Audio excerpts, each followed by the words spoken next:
আজ গীতা জয়ন্তীর অষ্টম দিবস।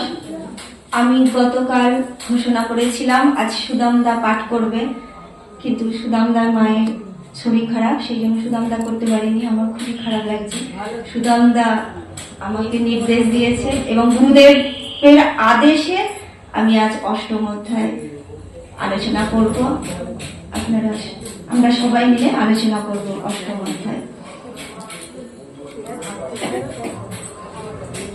গীতা জয়ন্তীর আজ অষ্টম দিবস। গীতা জয়ন্তী গীতার ধ্যানেই বলা আছে, দেখুন, সর্বপনিষদ গাব দগ্ধা বাল গোপাল নন্দন, সর্বপনিষদ গাব দগ্ধা গোপাল নন্দন, পার্থ বৎস সুধীর ভোক্তা দুগ্ধম গীতামৃতম মহৎ। গীতাকে বলা হয়েছে সমস্ত বেদের সার। আচার্য শঙ্কর তার ভাষ্য ভূমিকায় গীতাকে কি বলেছে? সর্ববেদার্থ সার সংগ্রহ, সর্ববেদের সার। তা সমস্ত বেদের সার গীতা, তো তা বেদের থেকেই, মানে বেদের থেকেও কিন্তু গীতার মূল্য বেশি। আগের দিন আমরা আস্বাদন করেছি যে বেদের থেকেও গীতার মূল্য বেশি, কারণ বেদ হচ্ছে ব্রহ্মা বলেছেন, আর গীতা স্বয়ং ভগবানের মুখ নিঃসৃত অমৃত বাণী হচ্ছে গীতা। দেখুন, বেদ ব্রহ্মা বলেছেন, তো তাই বেদকে ভগবানের নিঃশ্বাস বলা হয়েছে। নিঃশ্বাসের বাণী কি? অস্পষ্ট। তাই বেদের বাণী অস্পষ্ট, সবার বোধগম্য হয় না। বেদের অর্থ কেউ অনেকেই বুঝতে পারে না, তাই বেদের বাণী অস্পষ্ট। কিন্তু গীতা যেহেতু সাক্ষাৎ ভগবানের মুখ নিঃসৃত বাণী, তাই গীতার বাণী স্পষ্ট।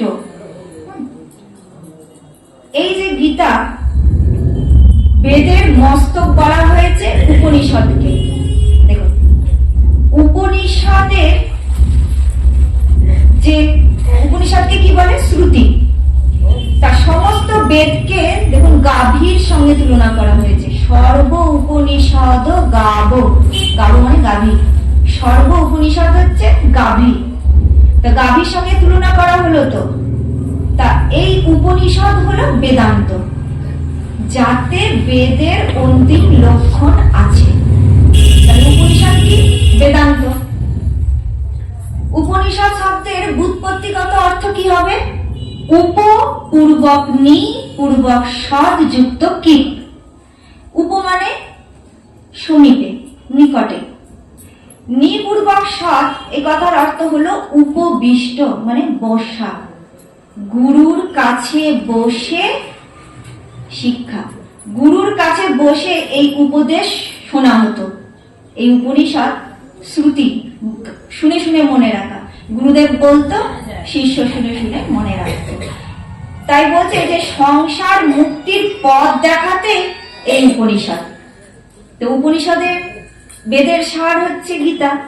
তা বলছে উপনিষদ হলো গাভী। তাহলে দগ্ধা গোপাল নন্দন, গাভী যে দহন করবে তার তো একটা দহন করতে চাই। কে দহন কর্তা? শ্রীকৃষ্ণ ভগবান নিজে স্বয়ং। আপনি গাভী দহন করতে গেলে কিন্তু দুধ আসবে না। তাই বাছুর না থাকলে বাটে দুধ আসবে, তো তাই বাটে মুখ না দিলে বাছুর দুধ আসে না।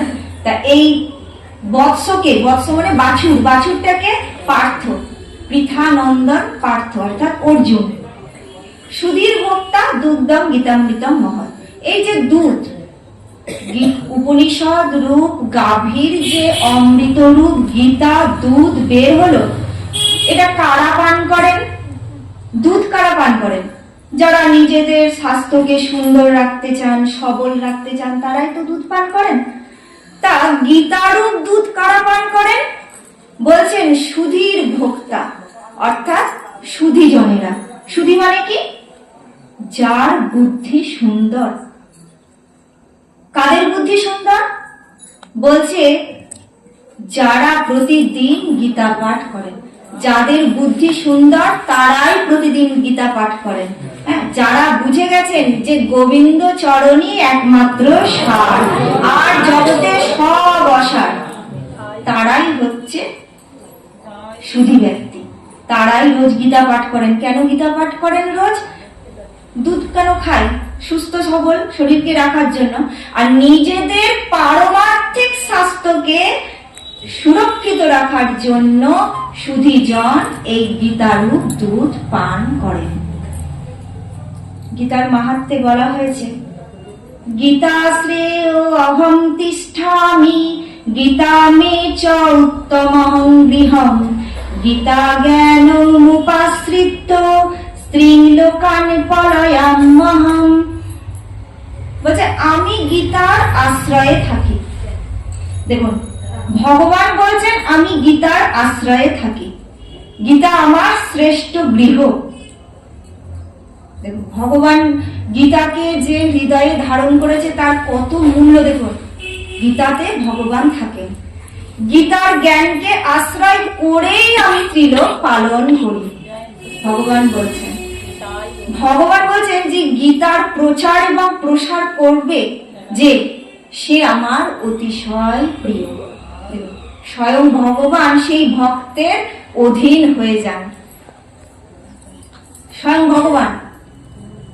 সেই জন্য সেই অভ্যাসকারী, গীতা অভ্যাসকারী তার প্রাণের চেয়েও প্রিয় হয়ে যান। তিনি ভগবানের প্রাণের চেয়েও প্রিয় হয়ে যান যিনি গীতা অভ্যাস করেন। তা গীতা ভগবানের হৃদয়, এক্ষুনি বললাম না, গীতা ভগবানের হৃদয়, তার বাঙ্ময়ী মূর্তি। যার হৃদয়ে, বাক্যে, সকল ইন্দ্রিয়ে, শরীরে গীতা অবস্থান করে, সেই ব্যক্তি সাক্ষাৎ গীতার মূর্তি। তার দর্শন, স্পর্শন, ভাষণ, চিন্তায় এবং চিন্তাতেও অন্যান্য মানুষ কি হয়? পবিত্র হয়ে যায়। যে গীতা অভ্যাস করে তাকে দর্শন মাত্রই অন্য জীব পবিত্র হয়ে যায়। দেখুন, গীতা হলো জ্ঞানের অথই সমুদ্র। তাতে কি রয়েছে? জ্ঞানের, অনন্ত জ্ঞানের ভান্ডার রয়েছে গীতাতে। গীতার তত্ত্ব বুঝতে দার্শনিকরা, মানে দিগ্বিজয়ী পণ্ডিত যারা তত্ত্ব আলোচনা করে, তাদেরও বাণী কুণ্ঠিত হয়ে যায় গীতার তত্ত্ব বুঝতে। কেননা গীতার সম্পূর্ণ রহস্য স্বয়ং ভগবানই জানেন, আর কেউ জানে না। কারণ গীতা তো স্বয়ং ভগবানের মুখনিসৃত বাণী। অন্যান্য পুরাণ বলুন, অন্যান্য ঋষি বলেছেন, হ্যাঁ, কিন্তু গীতা স্বয়ং ভগবান উবাচ। তাই আর কে জানে? সংকলনকর্তা ব্যাসদেব আর শ্রোতা অর্জুন। দেখুন, আমাদের মতো অধম জীবের এই গীতা তত্ত্ব আলোচনা করা কিরকম বলুন তো? যে একটা সাধারণ পাখির অনন্ত আকাশের সীমানার সন্ধানের প্রয়াসের মতো। একটা ছোট্ট টুনি পাখি সমুদ্রের জলের এক বিন্দুই তো ঠোঁটে নিতে পারে, সেই রকম আমার মতো অধম এইভাবে গীতার তত্ত্ব আলোচনা করা সেই রকম। তা গীতা অনন্ত ভাবের অথয় সমুদ্র। রত্ন সমুদ্রে যদি ডুব দেওয়া হয় তাহলে কি পাবো? রত্ন পাবো তো। সেরকম গীতারূপ সাগর গভীরে ডুব দিলে জিজ্ঞাসুদের নিত্য নতুন অনুপম উপলব্ধি লাভ হবে। হ্যাঁ, ভাব রাশি, ভাব তত্ত্ব লাভ হবে গীতারূপ সমুদ্রে ডুব দিলে। মানে গভীর ভাবে চিন্তা করলে দেখা যাবে যে গীতা পড়লে স্পষ্টই বোঝা যাবে যে অনাদিকাল হতে অজ্ঞাত বশত, দেখুন অজ্ঞাত, কোন অজ্ঞাত? এই যে আমি আমার, হ্যাঁ, করি, এই দেহটাকেই আমার ভাবি, হ্যাঁ, অবিদ্যা, অজ্ঞাত বশত সংসার সমুদ্রে আবদ্ধ আমরা, তাই তো? এই আবদ্ধ হয়ে থাকা জীবকে পরমাত্মার প্রাপ্তি করানো, এবং তার জন্য গীতা এমন পথের সন্ধান বলে দিয়েছেন না এই আমাদের মতো বদ্ধ জীবের জন্য, যে এমন পথের সন্ধান করে দিয়েছেন যে মানুষ নিজেদের এই যে সাংসারিক কর্তব্য কর্ম করেও মানে সুষ্ঠুভাবে সম্পূর্ণ করেও পরমাত্মাকে লাভ করতে পারে। তাই গৌর হরিবল। দেখুন সংসারের কর্তব্য ছেড়ে দেখুন কর্মযোগে কর্ম সন্ন্যাস যোগেই ভগবান বলেছেন পঞ্চম অধ্যায়ে, সন্ন্যাস মানে ত্যাগ নয়, কর্ম ত্যাগ নয়, কি কর্তৃত্বের অভিমান ত্যাগ, ফলাকাঙ্ক্ষা ত্যাগ, তাকেই সন্ন্যাস বলেছেন। তো তাই বলছে সংসারের কর্তব্য কর্ম করেও কিভাবে পরমাত্মা সেই পরম পদ প্রেম লাভ করা যায়, তাই গীতা সেই পথের সন্ধান আমাদের গীতা বলে দিয়েছেন। দেখুন গীতা কত মূল্যবান। এই গীতার আজকে অষ্টম দিবস, অষ্টম অধ্যায়।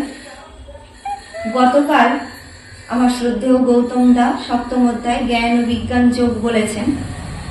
সেই তাতে কি সপ্তম অধ্যায়ে আছে কি যে ইচ্ছা অর্থাৎ আকাঙ্ক্ষা, দেশ হতেই মোহ উৎপন্ন হয়। আমাদের অন্তরে যে কামনা বাসনা, সব সময় তো কামনা বাসনা রয়েছে আমাদের অন্তরে, তা সেই কামনা বাসনা থেকে মোহ উৎপন্ন হয়। মোহ দ্বারা মোহিত হয়ে সকল প্রাণী অনাদিকাল থেকে জগতে হতজ্ঞান হতবুদ্ধি। কৃষ্ণ ভুলি সেই জীব অনাদি বহির্মুখ, অতএব মায়া তারে দেয় ভীষণ দুঃখ।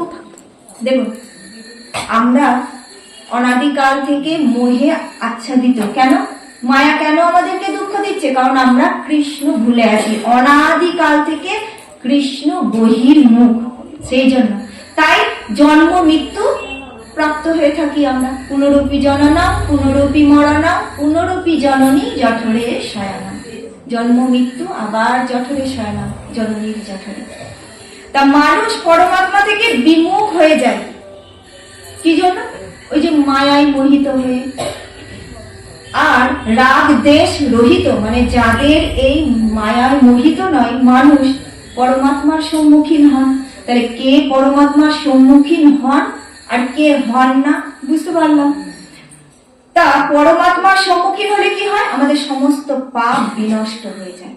বলছে যতক্ষণ মানুষের মধ্যে এই রাগ দেশ আকাঙ্ক্ষা কামনা বাসনা থাকবে ততক্ষণ পর্যন্ত ভগবানের সম্মুখীন হতে পারবে না সে। যদি এতটুকু যদি সংসারে আমাদের মোহ থাকে, ওই অতটুকুই আমাদের ভগবানের প্রতি বিমুখতা থাকবে।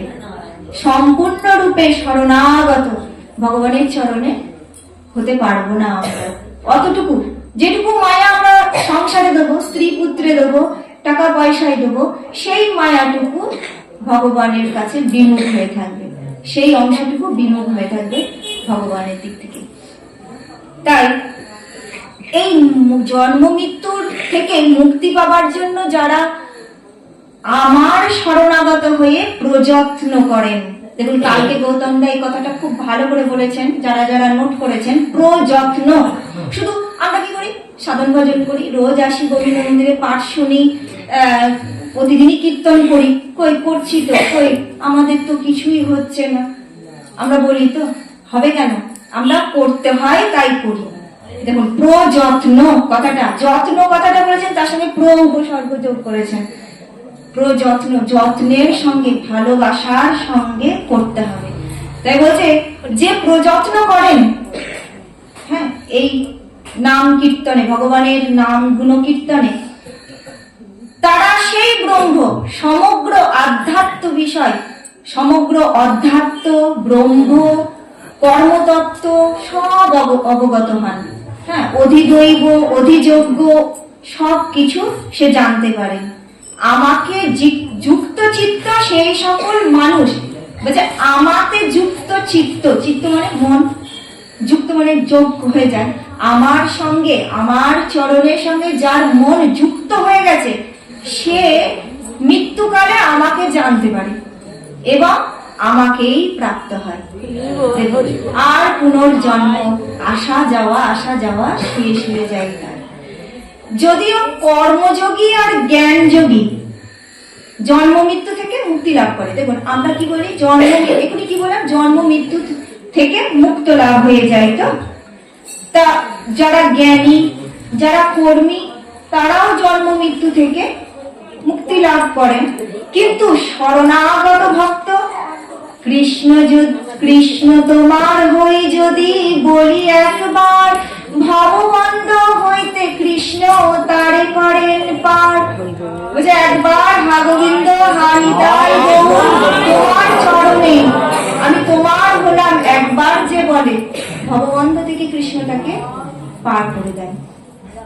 শুধু পার করেন না, কি করেন বলছে, আমাকে সে সমগ্র রূপে জানতে পারে। জ্ঞান কর্মযোগী, জ্ঞানী যোগী জন্ম মৃত্যু থেকে মুক্তি লাভ করে বটে, কিন্তু সমগ্র রূপে আমাকে জানতে পারে না। আমাকে কে জানে? আমার শরণাগত ভক্ত, যে তার মন, বুদ্ধি, আত্মা সব আমার চরণে দিয়ে দিয়েছে, অর্পিত করে দিয়েছে। এর পরের অধ্যায়ে আমরা এটা আলোচনা করবো। অর্পণ করেছে, অর্জুনকে বলছে মর্যার্পিত, আমার চরণে অর্পণ করো মন এবং বুদ্ধি। সে ভগবানকে সম্পূর্ণরূপে জানতে পারে। তাই বলছে যে যারা জ্ঞানী তারা কি বলে, তৎ অর্থাৎ ব্রহ্ম, তারা ব্রহ্মত্ব লাভ করে এবং মুক্তি লাভ করে। এই মায়ের পেটে তাকে আর আসতে হয় না। জ্ঞানীরা মুক্তি চায়, সে নিজের জন্য মুক্তি চায়, কিন্তু জ্ঞানীরা ভগবানকে চায় না। কারা ভগবানকে চায়? ভক্তরা। হ্যাঁ, ভক্তরা ভগবানকে পেতে চায়। সেই রূপ ভক্তরা কি করে? ভক্তি যোগের সাধনা করে। তারা ভক্তি যোগের সাধনা করে ভগবানকে পেতে চায়। তা ভগবানকে পেয়ে গেলে কি আর মুক্তির বাঞ্ছা থাকে? দেখুন, মুক্তির বাঞ্ছা আর থাকে না, মুক্তি তো এমনিই হয়ে যায়। বাবা একটা গল্প বলেন, উদাহরণ দেন যে সর্ষের তেল পেশাতে গেছি, তো তা সর্ষে নিয়ে তেল করতে গেছি, তা দোকানদার তেলটা দিয়েছে, বলছে তেল নিয়ে যাও, তার সঙ্গে খোলটাও দিয়েছে। তো বলছে আমি তো খোল চাইনি, আমি তো সর্ষে থেকে তেল চেয়েছি। বলছে খোলটা এমনি আপনি পাবেন, ওটার জন্য পয়সা লাগবে না। সেরকম যারা ভক্ত, যারা ভগবানের চরণে প্রেম চায়, ভগবানকে ভালোবাসে, যারা ভগবানকে চাই, যারা, তাদের তো মুক্তি দূরে থাক, তারা সেই পরম পথ, সেই পরম প্রেম লাভ করে যায়। যুক্ত চেতস বলছে ভগবানের চিন্তা করতে করতে তারা যুক্ত চেতস, সব সময় ভগবানের চরণে তার মনটা অর্পণ করে দেয়। এই যে জ্ঞান বিজ্ঞান যোগে, কালকে গৌতম দা এই কথাগুলোই বলেছে। বলছে জড় চেতন, সৎ অসৎ, ক্ষর অক্ষর, পড়া অপড়া, ক্ষেত্র ক্ষেত্রজ্ঞ, যা কিছু আছে সবই জানবে ভগবানেরই স্বরূপ। অষ্টম অধ্যায়ে ভগবান বলছে, অষ্টম অধ্যায়ে কি নাম? অষ্টম অধ্যায়ের নাম হচ্ছে অক্ষর ব্রহ্ম যোগ। অক্ষর মানে কি? যার ক্ষর নেই। ক্ষর নেই মানে ক্ষরণ নেই, অর্থাৎ নশ্বর নেই, অপরিবর্তন, পরিবর্তন নেই। ব্রহ্ম মানে ঈশ্বরের জ্যোতি। ব্রহ্মরা কি দেখেন? তারা নির্বিকার উপাসনা করেন, তো তারা আমাদের মতো দ্বিভুজ মুরলীধর জানে না, তারা জানে ভগবানের একটা জ্যোতি মাত্র। ভগবান মানে, ব্রহ্ম মানে হচ্ছে একটা জ্যোতি, ভগবানের প্রভা, অঙ্গের প্রভা ব্রহ্ম। যোগ সব সময় ভগবানের সঙ্গে যুক্ত হয়ে থাকা। যখন সূর্য ওঠে, ভোরবেলায় কি আমরা সূর্যকে দর্শন করতে পারি? পাই না। প্রথমে সূর্যের প্রভা, আভা দেখা যায়, যাকে অরুণোদয় বলে। প্রথমে সূর্যের কিরণ, আলো, প্রভা দেখতে পেলাম, তারপর আস্তে আস্তে সম্পূর্ণ সূর্যকে আমরা আকাশে দেখতে পাই। সেরকম দেখুন, এইভাবে ভগবান নিজেকে প্রকাশ করছেন, হ্যাঁ, তার নিজের স্বরূপ প্রকাশ করছেন। ভক্তিযোগ শুরু হয়েছে কোন অধ্যায় থেকে?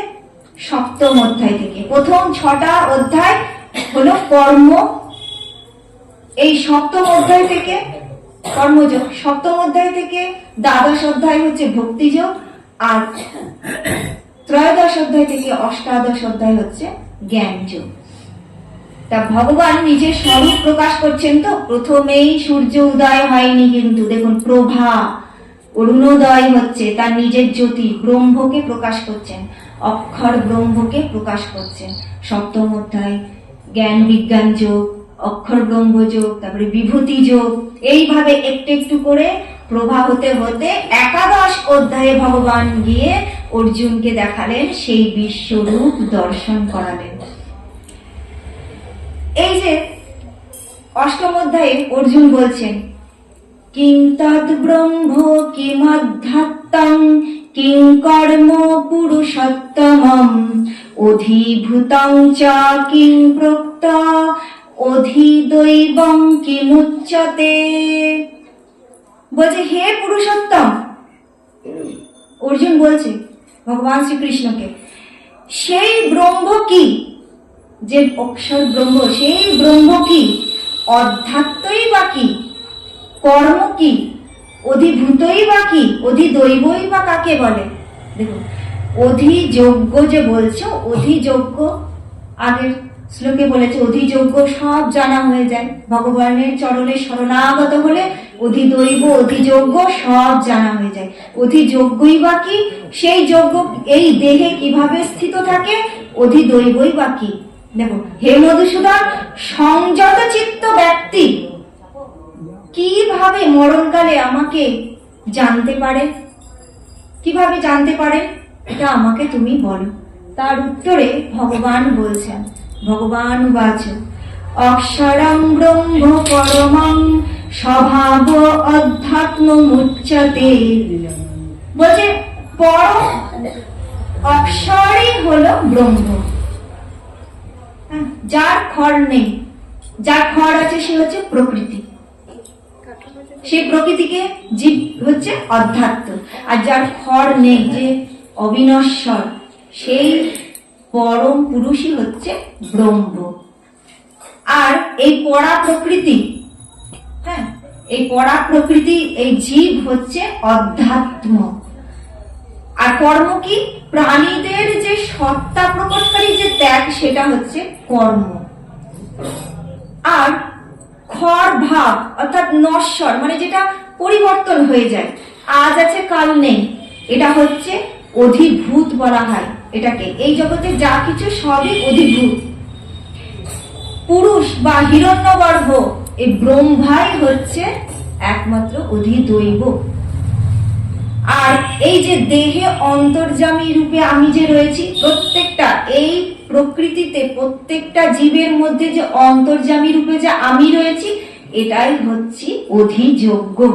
হ্যাঁ, পরমাত্মা রূপে যিনি, অন্তর্যামী রূপে যিনি রয়েছেন, তিনি হচ্ছেন অধিযোগ্য। এটা একটু স্পষ্ট করে আরো ভালো করে ব্যাখ্যা দিয়েছেন।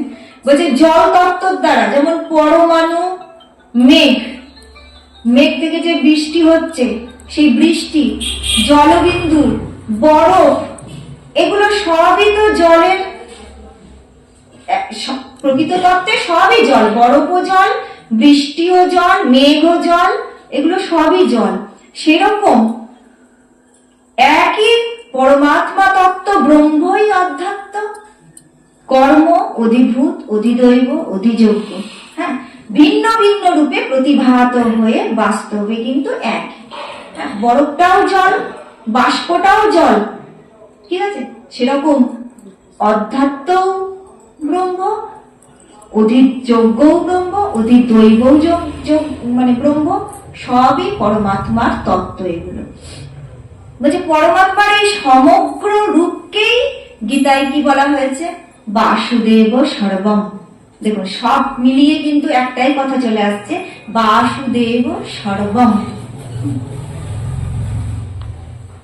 পঞ্চম শ্লোকে, অষ্টম অধ্যায়ের পঞ্চম শ্লোকে কি বলছেন, অন্তকালে চ মামেব স্মরণ মুক্তা কলেবরম যৎ প্রয়াতি সমদ্ভাবম জাতি নস্ত্র তত্র সংশয়।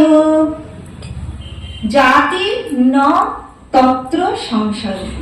বলছে যে ব্যক্তি অন্তকালেও আমাকে স্মরণ করতে করতে দেহ পরিত্যাগ করেন, তিনি আমাকেই প্রাপ্ত হন। হ্যাঁ, এতে কোনো সন্দেহ নেই। হে অর্জুন, এতে কি কোনো সন্দেহ করো না, অন্তকালে অর্থাৎ ভগবান মানুষকে একটা বিশেষ কৃপাপূর্বক একটা সুবিধা দিয়েছেন। কি? যে যে যেমনই জীবনে, এই জীবনে যে যেমনই হোক না কেন, ধনী দরিদ্র মূর্খ পণ্ডিত, যে যেমনই হোক না কেন, যে যেমন ভাবেই উপার্জন করে দেখো চালাক না কেন, হ্যাঁ, জীবন ধারণ করুক না কেন, সে যদি অন্তকালেও আমাকে স্মরণ করে তাহলে আমি তাকে উদ্ধার করি।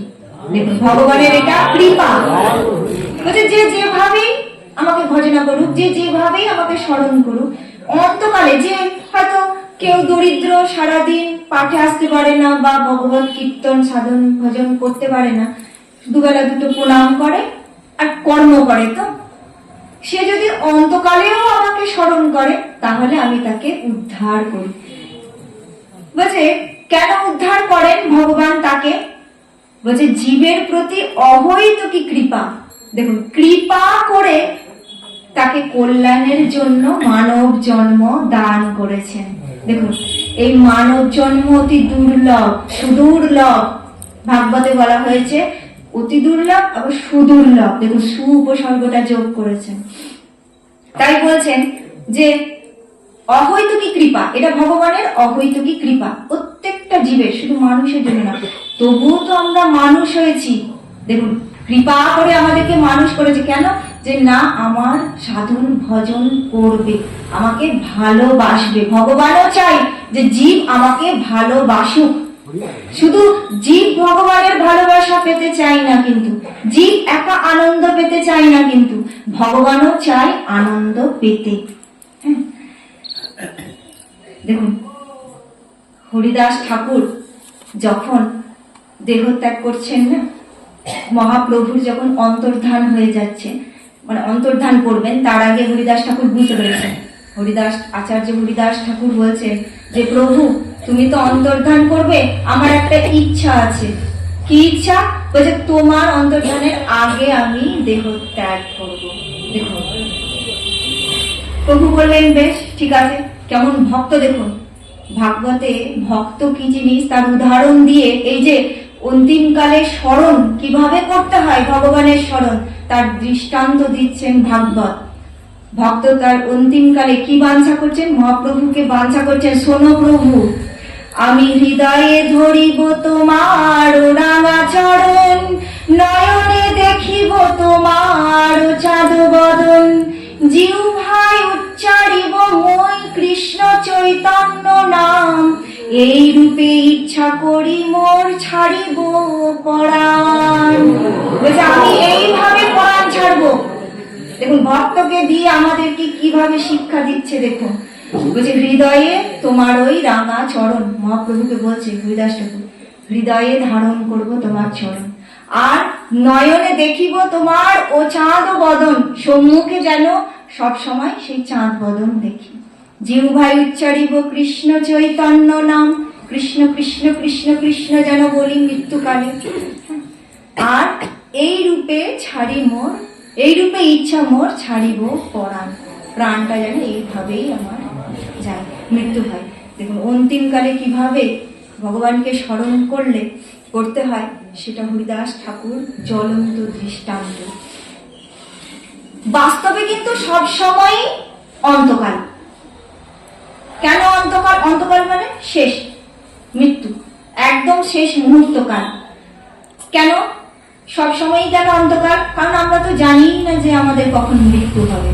দেখুন যে কোনো সময়েই অন্তকাল উপস্থিত হতে পারে।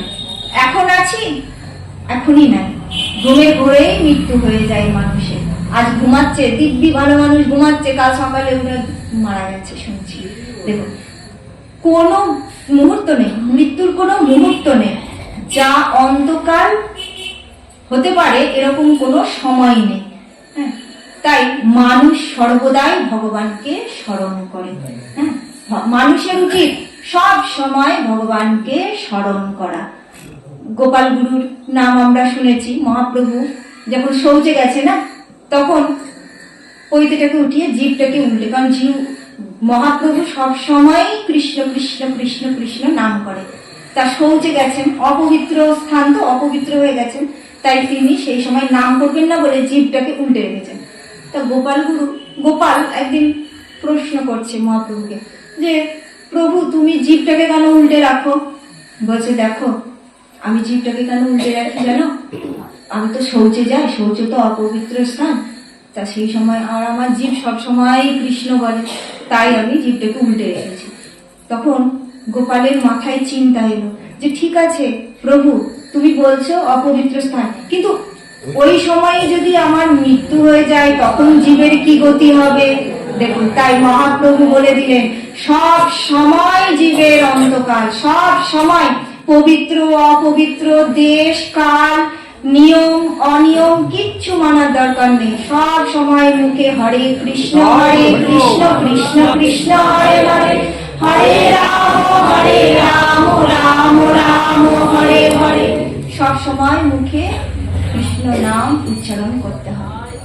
ষষ্ঠ অধ্যায় কি বলছে দেখুন, যজ্জ ব্যাপী শরণ ভাবং ত্যাজত্যন্তে কলেবরম। বলছে মানুষ মৃত্যুকালে যে যে ভাব স্মরণ করতে করতে দেহত্যাগ করে, ওই ভাবে সদা ভাবিত হওয়া, মানে সেই ভাব যদি থাকে সদা, তাহলে সেই গতি প্রাপ্ত হয়, অর্থাৎ সেই যোনি প্রাপ্ত হয়। জি, মানুষ মৃত্যুকালে যে যে ভাব স্মরণ করে, সেই ভাবে মানুষের জন্ম হয়। আমরা এর দৃষ্টান্ত পাই কি দেখুন, রাজর্ষি ভরত একটা হরিণ শাবককে পালন করেছিলেন, তো অন্তকালেও কিন্তু হরিণ সেই শাবকটার কথা চিন্তা করতে করতে মৃত্যু হয়েছে, যে কি হবে আমি মরে গেলে একে কে দেখবে, স্মরণ করেছে তো হরিণকে মৃত্যুকালে। দেখুন পরের জন্মে হরিণ জন্ম প্রাপ্ত হয়েছে রাজর্ষি ভরত, আমরা ভাগবতে পাই এটা। আবার দেখুন সেই হরিণ জন্ম পেয়েও কিন্তু ভক্তি নষ্ট হয়নি, ভক্তি অবিনাশী, ভক্তি কখনো বিনাশ হয় না। এর আগের অধ্যায়গুলোতে আমরা পেয়েছি যে যত দূর করে থাকলো, হ্যাঁ অর্জুন প্রশ্ন করেছে, সেই থেকে গেল, তারপরের জন্মে সেখান থেকে আবার শুরু হয়, খণ্ড মেঘের মতো বিচ্ছিন্ন হয় না ভক্তি।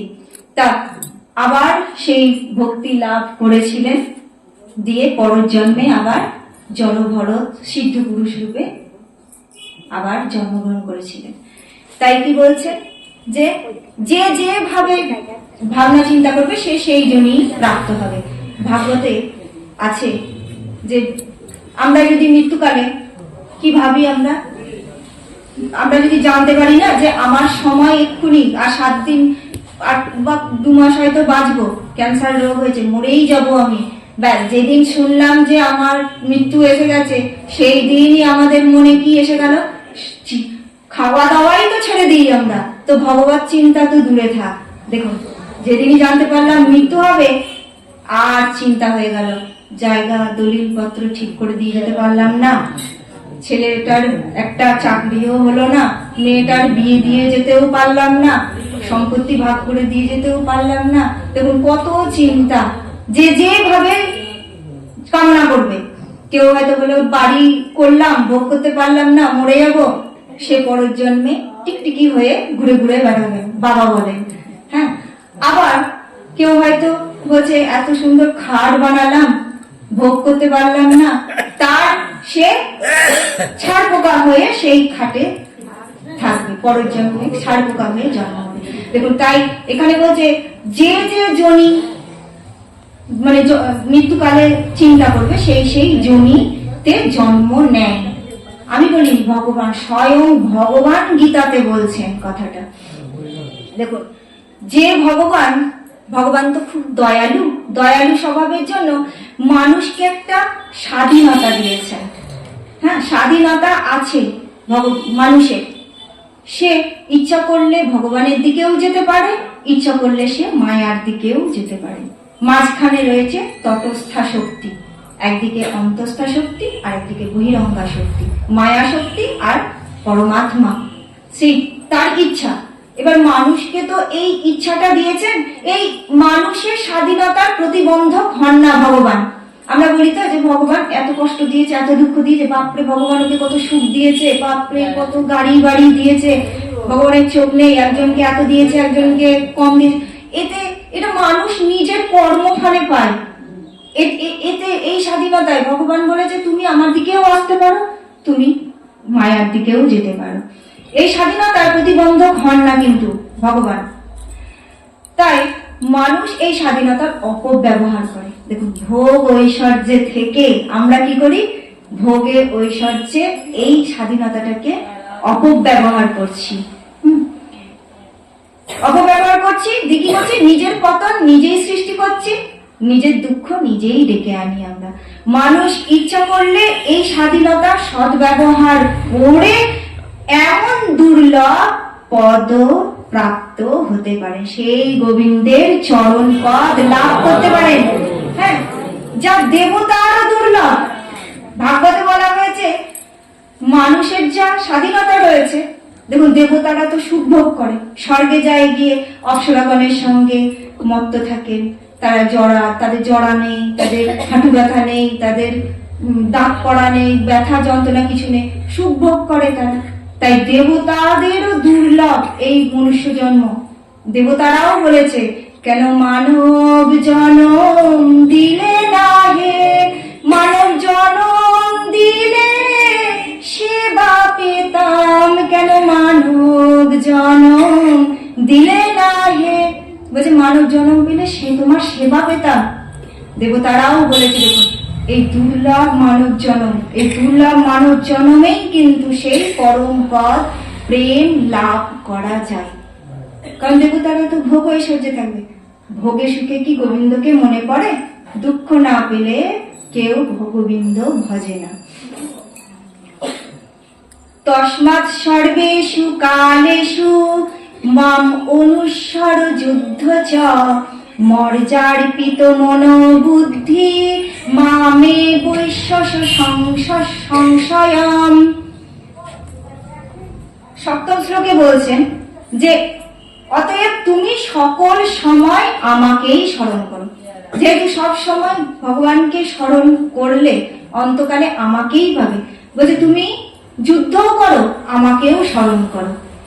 আমাতে মন এবং বুদ্ধি মর্যার্পিত মানে আমাতে অর্পিত করো, সমর্পণ করলে তুমি নিঃসন্দেহে আমাকেই পাবে। ভগবান বলছেন তুমি আমাকেই পাবে। এমন কোনো সময় নেই যা অন্তিম কাল নয়। এক্ষুনি বললাম নিঃশ্বাসে নাই বিশ্বাস, এক্ষুনি মৃত্যু হয়ে যেতে পারে। তাই মানুষকে নিত্য নিরন্তর ভগবানকে স্মরণ করা উচিত। দেখুন, তাহলে যখনই মৃত্যু হোক না কেন ভগবানকে স্মরণ করতে করতেই দেহত্যাগ হবে। আমি যদি সবসময় গোবিন্দের স্মরণ করি, খেতে বসতে উঠতে শুতে, হ্যাঁ চলতে ফিরতে, আমার শয়নে গৌর শয়নে গৌর গৌর নয়ন তারা, আমার শয়নে গৌর স্বপনে গৌর গৌর নয়ন তারা, আমার জীবনে গৌর মরণে গৌর গৌর গলার হারা গৌর গলার হারা। আমার শয়নে নিদ্রাতেও বলছে গোবিন্দ স্মরণ, স্বপনেও গোবিন্দ স্মরণ। দেখুন তাহলে কি হবে? তাহলে আমার যখনই অন্তকাল আসুক না কেন গোবিন্দকেই স্মরণ হওয়া হলো, এবং গোবিন্দকে স্মরণ করলে আমার গোবিন্দ প্রাপ্ত হবে। প্রহ্লাদ দেখুন দৃষ্টান্ত। প্রহ্লাদ ভাগবতের পঞ্চম স্কন্ধে প্রহ্লাদ উপাখ্যানে আমরা পাই, প্রহ্লাদের সামনে মৃত্যু, জলে ফেলে দিচ্ছে, পাহাড় থেকে ফেলে দিচ্ছে, হ্যাঁ সাপের মুখে ফেলে দিচ্ছে পিতা ক্রোধে, আগুনে ফেলে দিচ্ছে প্রহ্লাদকে। প্রহ্লাদ কিন্তু সর্বক্ষণ ওম বিষ্ণু সব সময় গোবিন্দকে স্মরণ করছে। কারণ ভক্ত জানে, ভক্তের মাধ্যমে দৃষ্টান্ত দিচ্ছেন যে ভক্ত জানে যে রাখে হরি তো মারে কে। গোবিন্দ যদি মনে করেন রাখবো তো রাখবে, গোবিন্দ যদি মনে করেন মারবে তো মারবে। তাই গো ভক্ত সব সময় ভগবানকে স্মরণ করে, মৃত্যুকে সে ভয় পায় না। এই স্মরণটাই হলো, এই স্মরণে রাখা। এবার একটা প্রশ্ন হলো, অর্জুনকে বলছে আমাকে স্মরণ করতে করতে তুমি যুদ্ধ করো। সর্বকালেষু সর্বেষু, সব সময় সব কালেই আমাকে স্মরণ করো এবং যুদ্ধ করো। এই অর্জুন তো ধর্মক্ষেত্রে যুদ্ধ করছে, আমাদের এই জীবনটাও একটা যুদ্ধক্ষেত্র। এই সংসারটাও একটা যুদ্ধক্ষেত্র, জীবনের যুদ্ধ আমাদের। এই সংসার করতে করতেই গোবিন্দ ভজন করতে হবে। ভগবান এটাই শিক্ষা দিচ্ছেন আমাদের মতো মানবকে। বলছে যুদ্ধ করতে করতে কিভাবে ভগবত স্মরণ হবে? অর্জুন বলছে স্মরণ করতে করতে, অভ্যাস। কি বলছে? সাধক যদি অন্তর থেকে দৃঢ়তা সহকারে স্বীকার করে নেয় যে আমি ভগবানেরই এবং ভগবান আমারই, দুটো কথা কিন্তু একই কথা, কিন্তু দেখুন আমি ভগবানের, ভগবান আমার, এই কথাটা সাধক যদি দৃঢ় চিত্তে ভেবে নেয়, স্বীকার করে নেয়, তাহলে কি হয়? সর্ব প্রকারের কর্ম করেও ভগবানের স্মরণ সততই অন্তরে, মানে নিরন্তর হয়ে থাকে ভগবানের স্মরণ। দেখুন বলছে যেমন একটা ব্রাহ্মণের কিন্তু তার ব্রাহ্মণত্ব স্মরণ করাতে হয় না, তার সব সময় মনে থাকে যে আমি ব্রাহ্মণ। নিদ্রা থেকে উঠে যদি তাকে জিজ্ঞাসা করো, তাহলে সে কি বলবে? তুমি কে? বলবে আমি ব্রাহ্মণ। তাকে কি স্মরণ করতে হয়? দাঁড়াও আমি মনে করি, আমি কে, আমি মনে করি, বলি কি? সে বলবে আমি ব্রাহ্মণ। পতিব্রতা স্ত্রী বিবাহের পর সে সব সময় স্বামীকে মনে রাখে। তাকে কি মনে করাতে হয় স্বামীকে যে কোনটা তোমার স্বামী বলো? মনে করাতে হয় না, সে সব সময় স্বামীকে স্মরণ করে। হ্যাঁ, সে স্বপ্নেও ভোলে না স্বামীকে, স্বপ্নেও স্বামীকে দর্শন করে। সেই রকম ভাবে স্বীকার করে নিতে হবে, তাহলে আর বিস্মৃতি হবে না। সেই রকম ভাবে গোবিন্দকে অন্তরে স্মরণ করতে হবে, তাহলে আর ভুলে যাব না, সব সময় স্মরণ হবে। ভগবানের সঙ্গে সম্পর্ক স্বীকার হলে সাধকও তার মন বুদ্ধি কি করে? ভগবানে অর্পিত করে। যে শরণাগতি বলছি আমরা, মুখের কথা নয়, কিন্তু আমাদের মন স্ত্রী পুত্র ঘর বাড়ি সংসারেই কিন্তু পড়ে থাকে। শরণাগতি এমনি এমনি আসবে না। দেখুন বলছে ভগবানের সঙ্গে সম্পর্কটাকে স্বীকার করতে হবে, স্থির করতে হবে। কি দ্বারা হয় এটা? বলছে অভ্যাস যোগ যুক্তেন চেতসা নৈনগামিনা। বলছে অভ্যাস যোগ দ্বারা, দেখুন অভ্যাস যোগ দ্বারা যুক্ত হতে হবে, আর অনন্য চিত্তে, মানে অনন্য মন, অন্য মন অন্যদিকে যাবে না, একমাত্র গোবিন্দ চরণেই থাকবে।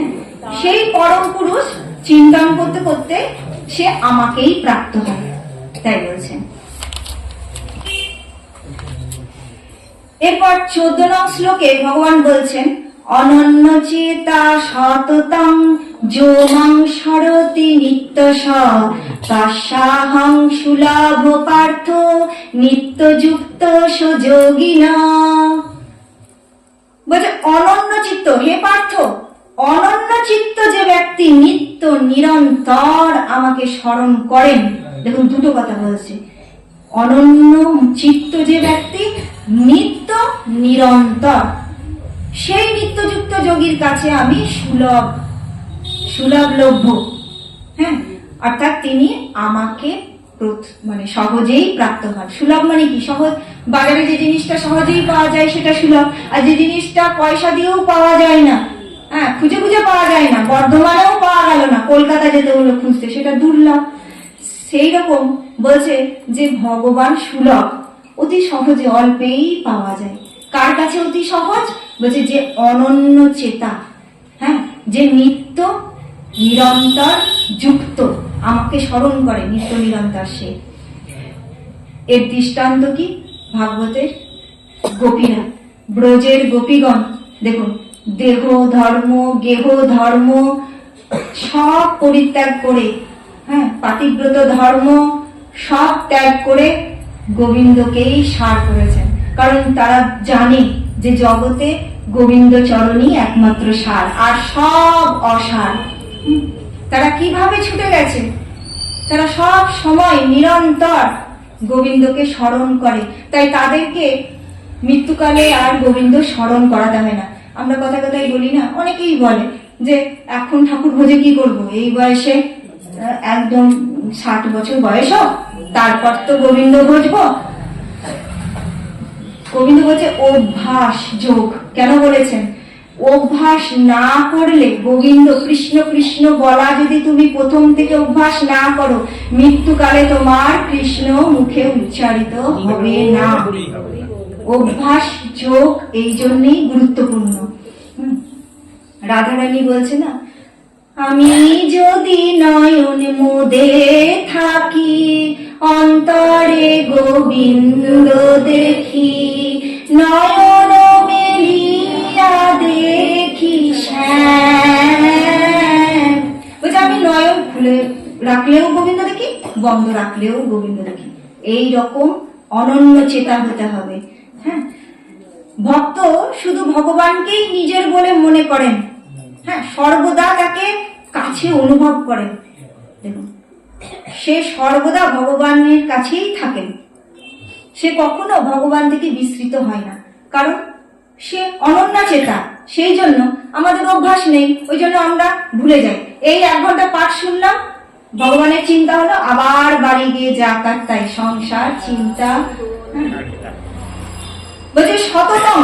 শততম মানে হচ্ছে যেদিন থেকে সাধক এটা বিষয়টা ধারণা করেছে যে ভগবত তত্ত্ব কি উপলব্ধি হয়েছে, গুরু কানে মন্ত্র দিয়েছে, সেই দিন থেকে মৃত্যুকাল পর্যন্ত শততম মানে গোবিন্দ স্মরণ হতেই হবে, গোবিন্দকে স্মরণ করতে হবে।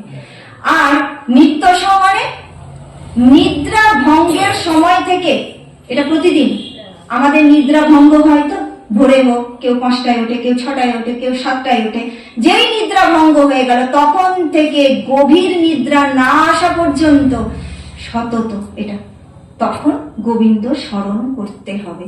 এই যে অভ্যাস, এই অভ্যাসের দ্বারাই সব সময় অনন্যচিতা হওয়া যায় এবং অন্তকালে ভগবানকে স্মরণ লাভ হয়। আমরা যতই সাধন ভজন করি না কেন, অনেকে আমরা দেখেছি যে মৃত্যুকালে গোবিন্দ স্মরণ হয় না, কারণ প্রযত্ন নেই আমাদের। দেখুন, এই শরীর সংসারকেই সত্তা দিই, আমরা গুরুত্ব দিই তো আমরা, তাই এই দেহটাকে নিজের বলে মনে করি। তাই ভগবান সর্ব সময় তাকে মানে ভক্ত কাছে সুলভ, আমাদের কাছে দুর্লভ। তাহলে প্রশ্ন হতে পারে যে ভগবান যদি সুলভই হবে, তাহলে সবাই ঈশ্বর লাভ করতে পারে না কেন? কি করে সবাই ঈশ্বর লাভ করবে? কারণ আমাদের তো বুদ্ধিটা হচ্ছে মোহতে, মুক্তিতে আমাদের বুদ্ধিটা। হ্যাঁ, এই শরীরে সংসারে আমার সংসার, আমার শরীর মনে করি আমরা, তাই আমাদের কাছে গোবিন্দ সহজলভ্য নয়। যে অনন্য চেতা তার কাছে গোবিন্দ সহজলভ্য। মামুক পেত্ত পুনর্জন্ম দুঃখালয়ং অশাশ্বতম। বলছে মহাত্মাগণ আমাকে প্রাপ্ত হয়ে দুঃখের আলয় এবং অশাশ্বত, অশাশ্বত মানে নিত্য পরিবর্তনশীল, আজ আছে কাল নেই, এই জগৎটা নিত্য পরিবর্তনশীল, এই দেহটা আজ আছে কাল নেই, হ্যাঁ, নিত্য পরিবর্তনশীল পুনর্জন্ম প্রাপ্ত হয় না। কে? আমাকে প্রাপ্ত হলে এই দুঃখালয়ে আর আসতে হয় না, কারণ তারা পরম সিদ্ধি প্রাপ্ত হয়ে সেই আমার পরম প্রেম লাভ করে যায়। দেখুন, মুক্তি হলেও ফিরে আসতে হয়, মুক্তি লাভ করে মোক্ষ লাভ করেও কিন্তু ফিরে আসতে হয়, কিন্তু আমাকে যে পায়, আমার পরম প্রেম যে লাভ করে, তার আর পুনর্জন্ম হয় না। ভগবান বলছেন, হে অর্জুন, ব্রহ্মলোক পর্যন্ত সমস্ত লোকই আবর্তিত, আব্রহ্ম ভুবনালোকা পুনরাবর্তিত ন অর্জুন। বলছে ব্রহ্মলোক পর্যন্ত গিয়েও তাকে ফিরে আসতে হয়। দেখুন, কিন্তু হে কন্তেয়, আমাকে প্রাপ্ত হলে আর পুনর্জন্ম হয় না। দেখুন, তাহলে আমাদের পুনর্জন্ম হয় কেন? কারণ আমরা সেই ভগবান প্রেমই তো লাভ করতে পারি না। দেখো, ভোগ, সংসারে আসক্তিই তো পুনর্জন্ম হয়। সংসারের প্রতি, একটু আগে বললাম, সংসারের প্রতি আসক্তি থেকেই পুনর্জন্ম হয়। হ্যাঁ, যদি সংসারে আসক্তি থাকে, তারা যদি পুণ্যকর্মও করে, হ্যাঁ ধরুন জ্ঞানী, তপস্বী, যোগী, দানী, কিন্তু আসক্তি আছে সংসারে, ভোগে আসক্তি আছে, তাহলে তাদের মৃত্যু জন্ম চক্রে অর্থাৎ এই জগতে আবার তাদেরকে ফিরে আসতে হয়। আর ব্রহ্মলোক পর্যন্ত লোকই কর্মফলের দ্বারা প্রাপ্ত। দেখুন, আর পরমাত্মা প্রাপ্তি, যারা পরমাত্মা প্রাপ্তি হয়েছে তারা কিন্তু আর এই দুঃখালয়ে ফিরে আসে না। এই দুঃখালয়, এই অশাশ্বত জগতে আর ফিরে আসে না যাদের পরমাত্মা প্রাপ্তি হয়েছে। ব্রহ্মার এই যে দিবসের প্রারম্ভে অব্যক্ত থেকে সকল প্রাণী উদ্ভূত হয়। দেখুন, ব্রহ্মার একদিনে অব্যক্তে মানে ব্রহ্মার সূক্ষ্ম শরীর থেকে এই সমস্ত জীবের উৎপত্তি। আবার ব্রহ্মার যখন এক রাত্রি হয় তখন কি হয়, সেই অব্যক্তে এই সমস্ত জীব আবার লীন হয়ে যায়। দেখুন, ঈশ্বর কোটি ব্রহ্ম আর জীব কোটি ব্রহ্ম, এই দুটো ব্রহ্ম তত্ত্ব কথা বলা হয়েছে। জীব কোটি ব্রহ্ম কি? জীব সাধন ভজন করে কত দূর পর্যন্ত যায়? ব্রহ্মলোক পর্যন্ত যায়, সে তখন ব্রহ্ম হয়ে যায়। তার উজ্জ্বল দৃষ্টান্ত হচ্ছে ধ্রুব মহারাজ। ধ্রুব মহারাজ যখন গোবিন্দের দেখা দিলেন না, তখন গোবিন্দ কি বলছেন, ধ্রুব তুমি বর চাও, কি নেবে বলো? ব্রহ্মলোক নেবে? ব্রহ্মলোকের অধিপতি করে দিই তোমাকে আমি, গোবিন্দ বলছেন ধ্রুবকে। সেই ব্রহ্মের অধিপতি হয়ে যায় জীব। জীবই একদম জ্ঞান তত্ত্ব অর্জন করে করে সাধন করে করে ব্রহ্ম অধিপতি হন। হ্যাঁ, ব্রহ্মা পদ লাভ করেন। অনন্ত কোটি ব্রহ্মাণ্ডে অনন্ত কোটি ব্রহ্মা রয়েছেন। দেখুন, এই অনন্ত কোটি ব্রহ্মা গোবিন্দের লোমকূপে যাওয়া আসা করছে। একটা ব্রহ্মা নয় কিন্তু। মহাপ্রভুর কাছে, ভগবানের কাছে ব্রহ্মা গিয়েছে, তো বলছে ব্রহ্মা গোবিন্দের দ্বারকায় গিয়েছে ব্রহ্মা। তখন ব্রহ্মা বলছে কে এসেছে? গোবিন্দ বলছে ব্রহ্মা, চতুর্মুখী ব্রহ্মা এসেছে বলো গিয়ে। বলছে কোন ব্রহ্মা? তখন ব্রহ্মা হতভম্ব হয়ে গেছে। ব্রহ্মা কোন ব্রহ্মা? মানে জগতে তো আমি ব্রহ্মা, আর কোন ব্রহ্মা আছে নাকি? দেখুন, ব্রহ্মা অনন্ত কোটি ব্রহ্মাণ্ডে অনন্ত কোটি ব্রহ্মা রয়েছে, এটা হচ্ছে জীব ব্রহ্মা। আর ঈশ্বর কোটি ব্রহ্মা কি? জীব কোটি ব্রহ্মা তো জীবই ব্রহ্ম হয়। আর অনন্ত কোটি আর ঈশ্বর কোটি ব্রহ্ম হচ্ছে যখন জীব সাধন ভজন করে কোন জীবই আর ব্রহ্মলোক পর্যন্ত পৌঁছাতে পারল না, তখন সৃষ্টি তো থেমে থাকতে পারে না। তাই সৃষ্টি গোবিন্দই তার এক অংশ থেকে ব্রহ্মার উৎপত্তি করে ঈশ্বর কোটি এই সৃষ্টি তত্ত্ব রক্ষা করে। দেখুন, এই অনন্ত কোটি ব্রহ্মাণ্ডে অনন্ত কোটি ব্রহ্মা রয়েছে, বিষ্ণু রয়েছে, মহেশ্বর রয়েছেন। তাই কি বলছেন যে এই সকল ব্রহ্মা তার একদিনে কি করেন? এই সৃষ্টি করেন। হ্যাঁ, তার কারণ শরীর থেকে এই সৃষ্টি করেন, সূক্ষ্ম শরীর থেকে এই জগৎ সৃষ্টি করলেন। তো এই প্রাণী সকল প্রকৃতির বশীভূত থেকে পুনঃ এই ব্রহ্মার একদিনে উৎপত্তি হয়, আর ব্রহ্মার এক রাত্রিতে বিনাশ প্রাপ্ত হয়। পুনরূপী জনন, পুনরূপী মরণ। দেখুন, এই প্রকৃতির বশীভূত হয়ে, কিন্তু কথাটা ভালো করে বুঝতে হবে। বলছে বারবার উৎপন্ন হয় আর বারবার বিনাশ প্রাপ্ত হয়। কখন বিনাশ প্রাপ্ত হয়? ব্রহ্মার এক রাত্রে। কখন উৎপন্ন হয়? ব্রহ্মার একদিনে। আগের দিন আমি বলেছি ব্রহ্মার একদিন মানে কত যুগ, আর ব্রহ্মার এক রাত্রি মানে কত যুগ। বলছে সহস্র যুগ পর্যন্ত। বলছে ব্রহ্মার চতুর্যুগ সহস্র ব্যাপী একদিন, আর ব্রহ্মার চতুর্যুগ সহস্র ব্যাপী এক রাত্রি। বারে বারে আসা আর যাওয়া, কিন্তু আত্মা পরমাত্মা একই ভাবে বিরাজিত। আত্মার কিন্তু কোনো লয় নেই, আত্মার কিন্তু একই থাকে, তার কোনো প্রলয় হয় না। কিন্তু এই শরীরকে দেখুন, আত্মার প্রলয় হয় না, তো আমরা জীবাত্মা, আমরা কিন্তু এই শরীরকে আমার আমি ভাবি বলেই এই শরীরের পরিবর্তনকেই আমরা এই জীবাত্মা তার পরিবর্তন মনে করে। জীবাত্মার কিন্তু পরিবর্তন নেই, জীবাত্মার লয় হয়ে যায় না শরীর। এই শরীরটাকে আমি ভাবি, তাই মনে হয় জীবাত্মা আমি বোধহয় পরিবর্তিত হই, জীবাত্মায় পরিবর্তন হচ্ছে মনে হয়, তাই বারবার জীবাত্মাকে জন্মাতে হয় আর মরতে হয়, যেহেতু এই শরীরটাকে আমি মনে করছি। তাই কেমন দেখুন, রেলগাড়িতে উঠলে মানুষের যেমন কোনো স্বাধীনতা থাকে না, মানুষ মনে করে আমি রেলগাড়িতেই রয়েছি, ঠিক আছে, রেলগাড়ি যেখানে যাবে আমাকে সেখানেই যেতে হবে। হ্যাঁ, সেই রকম শরীরের সঙ্গে সম্পর্ক স্থাপিত হলে মানুষ প্রকৃতির বশ হয়ে যায়। দেখুন, শরীর আমার স্ত্রী, আমার পুত্র, আমার স্বামী, আমার টাকা, আমার বাড়ি, আমার গাড়ি করলে পরেই কি হবে, সে প্রকৃতির বশ হয়ে গেল। তাই বাধ্য হয়ে তাকে জন্ম মৃত্যুর চক্রে আবর্তিত হতে হয়। ব্রহ্মার সূক্ষ্ম শরীর থেকে শ্রেষ্ঠ কি? কারণ শরীর, এই প্রকৃতি, মূল প্রকৃতি। আর সেই মূল প্রকৃতি থেকে শ্রেষ্ঠ হচ্ছে পরমাত্মা, পরমাত্মা থেকে আর শ্রেষ্ঠ কেউ নয়। তাই এই জ্ঞানটা যে লাভ করবে তার এই জগতে তাকে আর ফিরে আসতে হয় না। পরমাত্মা তত্ত্ব যে লাভ করবে, যে এই দেহটা আমি নই, আমি জীবাত্মা, এই তত্ত্ব, আত্মতত্ত্ব যে জ্ঞান যে লাভ করবে তাকে আর ফিরে আসতে হয় না। কেন ফিরে আসতে হয় না? কারণ জীব সেই পরমাত্মা তত্ত্ব সনাতনের অংশ, মানে আমার অংশ, ভগবান গীতাতে বলেছেন, সেই জন্য তাকে ফিরে আসতে হয় না।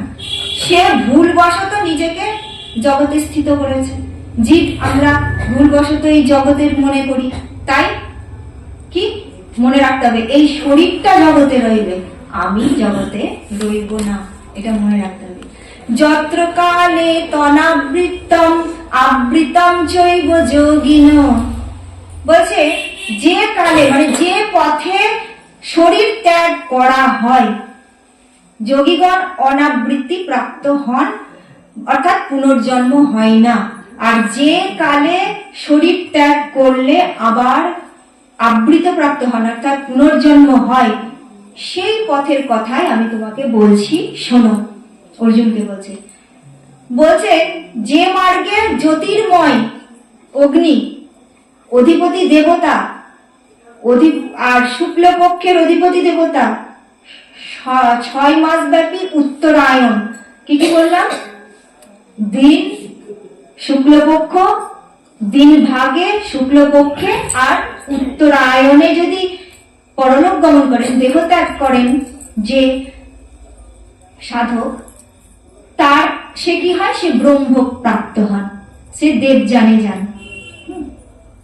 আর ধূম রাত্রির তথা কৃষ্ণ ষান্মাসা দক্ষিণায়ন, রাত্রি, ধূম মানে রাত্রি, রাত্রিকালে বা কৃষ্ণপক্ষে বা দক্ষিণায়নে, সেই 6 মাসের মধ্যে যদি কেউ দেহত্যাগ, যোগী যদি দেহত্যাগ করেন, সকাম ব্যক্তি যদি দেহত্যাগ করেন, তাহলে কি হয়, তাদেরকে আবার ফিরে আসতে হয়, জন্ম মৃত্যু প্রাপ্ত হতে হয়, মৃত্যুর চক্রে তাকে আসতে হয়।